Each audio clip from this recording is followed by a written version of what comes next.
ஒரு கிராமத்தில் ஒரு ஏழை வாழ்ந்து வந்தான். அவன் தினமும் ஆற்றிலிருந்து தண்ணீர் எடுத்து வருவான். தண்ணீர் எடுத்து வர அவன் 2 பானைகளை வைத்திருந்தான். 2 பானைகளில் ஒன்றில் சிறிய ஓட்டை இருந்தது. அதனால் ஒவ்வொரு நாளும் வீட்டிற்கு வரும்பொழுது பானையில் பாதி அளவு நீரே இருக்கும். குறையில்லாத பானை குறையுள்ள பானையை பார்த்து எப்பொழுதும் அதன் குறையை கிண்டலும் கேலியும் செய்து கொண்டே இருக்கும். இப்படியே 2 வருடங்கள் ஆனது. கேலியை பொறுக்க முடியாத பானை அதன் எஜமானனை பார்த்து, ஐயா, என் குறையை நினைத்து நான் மிகவும் கேவலமாக உணர்கிறேன். என் குறையை நீங்கள் சரி செய்யுங்களேன் என்றது.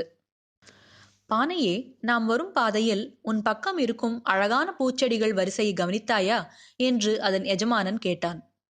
உன்னிடமிருந்து தண்ணீர் சிந்துவது எனக்கு முன்னவே தெரியும். அதனால்தான் வழி நெடுவில் பூச்செடி விதைகளை விதைத்து வைத்தேன். அவை நீ தினமும் சிந்திய தண்ணீரில் இன்று பெரிதாக வளர்ந்து எனக்கு தினமும் அழகான பூக்களை அளிக்கின்றன. அவற்றை வைத்து நான் வீட்டை அலங்கரிக்கிறேன், இறைவனுக்கு பூஜை செய்கிறேன், மீதமுள்ள பூக்களை விற்று பணம் சம்பாதிக்கிறேன் என்று கூறினான். இதை கேட்ட பானை அதன் வருத்தத்தை நிறுத்திவிட்டது. அடுத்தவர் பேச்சை பற்றி கவலைப்படாமல் தன் வேலையை கருத்துடன் செய்யத் தொடங்கியது. நீதி: மற்றவர்கள் பேசுவதை நினைத்து கொண்டிருந்தால் நாம் நிம்மதியாக வாழ முடியாது.